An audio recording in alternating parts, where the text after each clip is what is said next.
Assalamualaikum warahmatullahi wabarakatuh.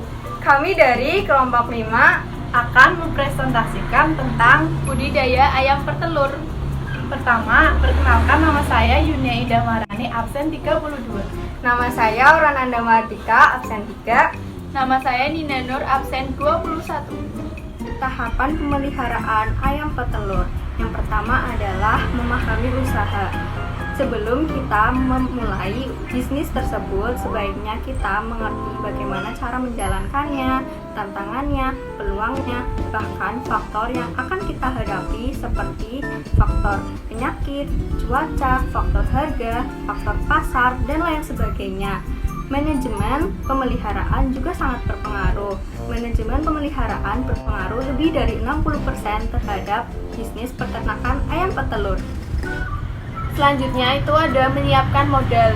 Modal dari sudut pandang adalah barang atau uang yang bersama-sama dengan faktor produksi lain dan tenaga kerja serta pengelolaan yang dapat menghasilkan barang baru.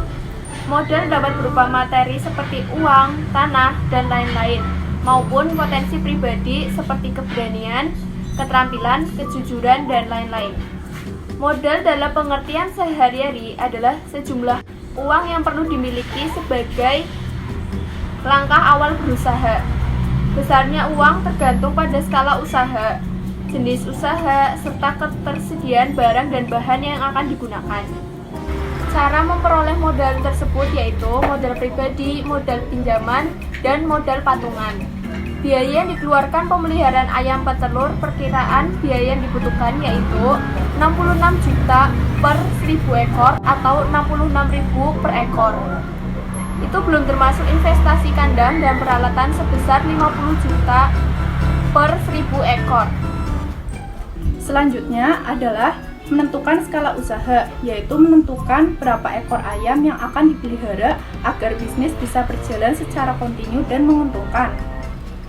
Lalu, faktor yang harus dipertimbangkan dalam menjalankan usaha ini ialah yang pertama, modal yang tersedia. Jumlah ternak yang akan dipelihara tergantung dari besarnya modal yang dimiliki. Yang kedua, ketersediaan lahan untuk pembuatan kandang. Yang ketiga, kapasitas kandang dan perlengkapan. Jika kandang sudah tersedia, kapasitas kandang dan jumlah perlengkapan menentukan skala usaha. Yang keempat, efisiensi biaya produksi, yaitu dengan jumlah tenaga kerja dan penggunaan bahan bakar pemanas. Dan yang terakhir, kebutuhan atau permintaan pasar. Sebelum peternak, terlebih dahulu dilakukan survei pasar. Mulailah dari jumlah yang kecil dahulu untuk kemudian bisa ditingkatkan secara bertahap sesuai dengan kemampuan dan kebutuhan pasar. Selanjutnya, setelah segalanya tersedia, terakhir adalah menyiapkan tenaga kerja untuk mengelola peternakan ayam petelur kita. Apakah usaha budidaya ayam petelur layak dikembangkan? Bisnis ayam petelur sebenarnya dapat memberikan keuntungan yang menggiurkan, mengingat telur adalah salah satu komoditas makanan pokok yang biasa masyarakat Indonesia konsumsi, dan juga rumah tangga dan tempat usaha makanan yang memanfaatkan telur sebagai protein hewani yang murah meriah. Tingginya kebutuhan masyarakat akan telur menjadikan sebagian orang menjalankan peluang usaha yang menjanjikan ini. Resiko kerugian dari bisnis ini juga masih tergolong minim jika segala aspeknya terpenuhi dengan baik. Jadi, intinya adalah bisnis peternakan ayam petelur yaitu masih sangat layak untuk dijalankan. Sekian presentasi dari kami.